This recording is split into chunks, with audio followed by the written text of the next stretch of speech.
وبالدار البيضاء نظم حزب جبهة القوى الديمقراطية بسيدي البرنوسي المؤتمر الإقليمي تحت شعار تجديد النخب وإعطاء الفرصة للشباب رهان الغد. فتيحة أمغار، عاشور بن مسعود.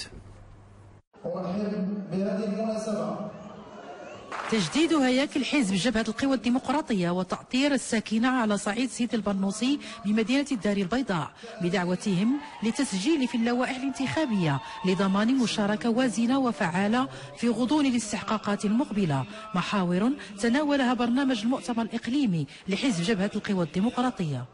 كحزب سياسي نعمل من أجل تعبئة المغاربة للذهاب إلى صناديق الاقتراع، وهذه العملية لابد تمر من التسجيل في اللوائح الانتخابية. طبعا التسجيل في اللوائح الانتخابية والعملية ديال المشاركة اللي هي عمل الديمقراطية خصها بعض الشروط، وهذا الشيء متوقف على الفرقاء السياسيين وعلى الإدارة الترابية، لأن العملية الانتخابية عندها دور حاسم في تنزيل الدستور.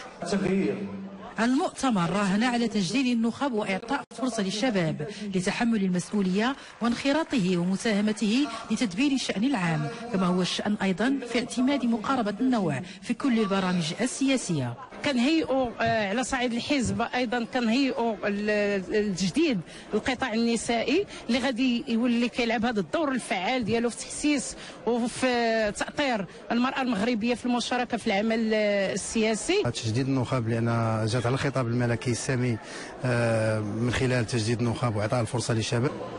المؤتمر الإقليمي يهدف إلى تبني ديمقراطية اجتماعية وتحقيق مشروع تقدمي وحداثي يسعى إلى تحقيق العدالة وترجمتها إلى سياسات قطاعية فعالة.